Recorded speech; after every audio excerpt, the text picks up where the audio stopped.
So in a few months, I'm going to hit 50K per month with 0 employees. And what I'm going to be showing in this video is the back end operations of how all of this stuff works, very specifically focusing on what I believe my first hire is going to be, which is the go to market engineer. And then specifically, how this go to market engineer ties into the larger operation.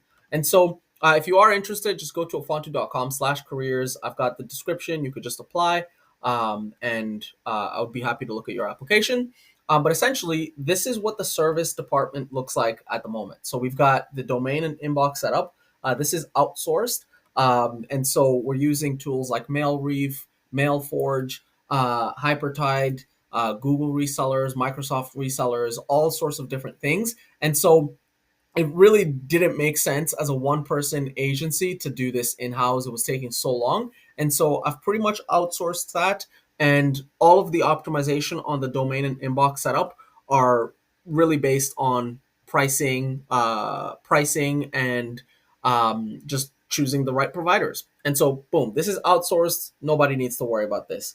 And then we've got campaign copywriting. And so this is what the campaign copywriting looks like. We basically have a system that we use internally to craft tons and tons of variations. And so these are going to be like 20 plus email variations so that we can find the top 5 that work. Obviously, I can't show these because they're one of my clients, but this is also taken care of. So the first hire, the go-to-market engineer, they wouldn't really have to worry about that at all. They would simply be focusing on the campaign creation, the campaign management, and the inbox management, um, all of which I'm going to be showing you how we are actually doing that on the back end, so that you can learn some valuable stuff.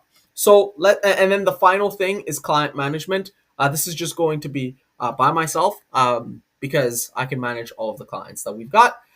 This is the communication, the videos, the reports, all of that stuff. That falls into the client management. And if you're curious, this is what the larger operation looks like. It's currently just me.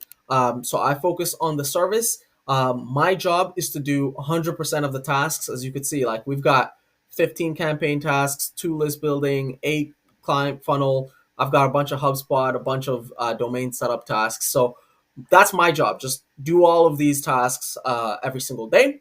And we've also eliminated the marketing department from everything. And how we are actually getting leads is by making ourselves a client of ours. So because we're a lead gen agency, so I'll actually go to my website. No, it's actually already open. So what I do is I run a lead generation agency, and so I basically just generate my own leads, and that takes care of the marketing. So service does the marketing for us, and then the sales process is very systemized and lubricated to make it as easy as possible to close people with as low effort as possible. And so an example of that is when I pitch someone like, hey, let's start, this is the price, and they say, I'm not, like, this is just not too much, whatever. I actually just offer them like, hey, 28 days of lead generation for $1. This has actually, it's pretty much all good. There's no negatives to this. Most clients though, the ones that are legit, they don't go with this offer because the 28 days of lead generation is at a lower volume, and the legit clients, they want to scale quicker, and so they'll be like, I appreciate the $1 offer, and because I see that you've got this offer for me, I'm willing to just pay up front. And so that's the process, a lubricated sales process. So I try with all of my might to avoid two call closes, all of that stuff, right? And so boom, that generates revenue, and then all I'm trying to do is focus on service. And so let's go back over here. And by the way, we just started phase 2. And so because I'm pretty confident that we're going to hit 50K per month soon, I'm going to start looking for the next phase of um, growth, which is going to be getting this go-to-market engineer. And so let's start with how they work with me. So the first part is creating campaigns. And so we get a bunch of campaign tasks created in here.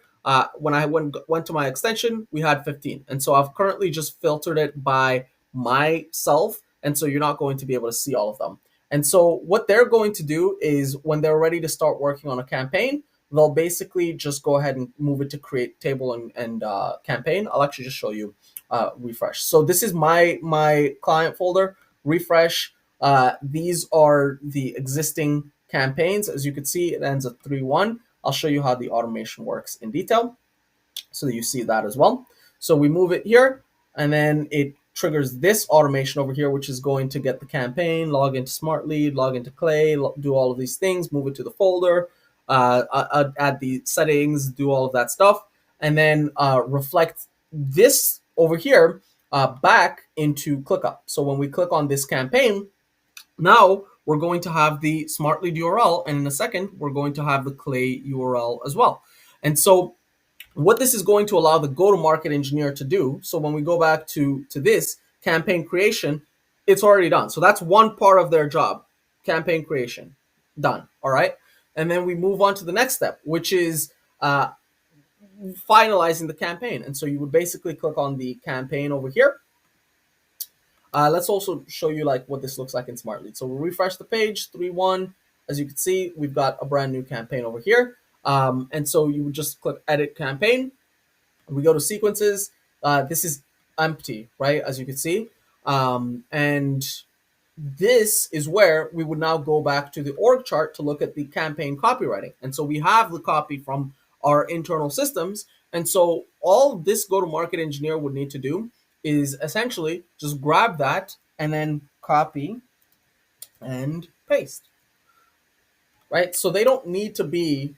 And by the way, if you're interested in this position, I'm talking to you. Like, you don't need to be an expert at copywriting. We're going to handle the copywriting aspect.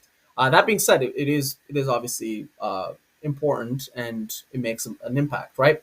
But then from here, we're going to have the campaign settings scheduled. We're going to have the campaign settings done, and so a go-to-market engineer can do this specific part of their job, the campaign creation part, very easily. And when we go into Clay, this is something that a go-to-market engineer is going to need to be familiar with. They're going to need to be familiar with how Clay works, and obviously we'll train them on our internal processes to get the campaigns finalized.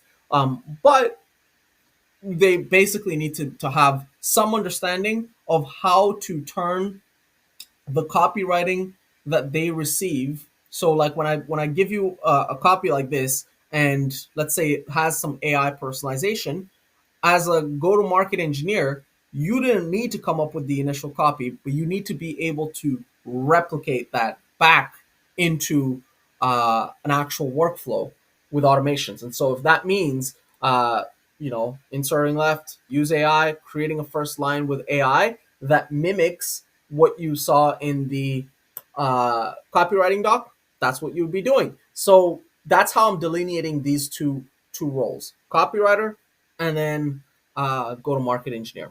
Different skills. Okay, so we've gone through the campaign creation. Now we've also finalized it because they've copied the things. They've added the leads from Clay, and now we are ready to get rolling. By the way, how we add leads, you just go import, boom, import from CSV, Apollo. You have access to my Apollo. We're done. Okay, so that's that part. Now we go into the campaign management. So this is where the go-to-market engineer is really going to spend a large portion of their time, and I feel like this is what I'm going to be looking for. It's having someone that has the ability to look at the analytics and see past the and really understand what's going on with every single component. Is it the lead list? Is this why this is looking like this? Okay, maybe it's not the lead list. Is it the deliverability? Okay, maybe it's not that. Is it the messaging? Is it the offer? And then the second part is being able to make the changes without my help, right? And this is why, by the way, I'm willing to pay someone 120K per year. So that's 10K per month. Because if you can actually do this, you can look at a campaign that's failing and actually pinpoint what's making that campaign specifically fail and then turn it around, yeah, you're worth 10K, and I'll be willing to pay you 10K a month for that skill. And so that is what the go-to-market engineer is going to spend a large majority of their time doing. And then finally, we've got inbox management, and so this one's not overly complex. We got a client funnel. When they click on it, it takes them to the master inbox. They transfer the leads over to the client. Um, it's not overly complex, and a lot of this I am in consideration of transferring it over to the client.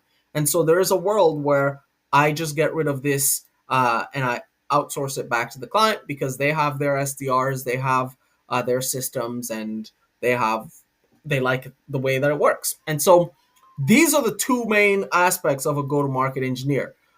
They create campaigns from the copywriting that we provide and use their skills inside Clay to replicate those campaigns that we are able to provide. They use their skills, and then finally, they're able to easily identify what's lacking in a specific campaign to make it work. So that's the role, 120K per year. The moment I hit 50K per month, this is someone that I'm definitely going to be looking to hire. Um, and if you have experience with Clay Smart Lead, like just go to this page, afonto.com/careers, apply, and I would love to chat with you. Cheers.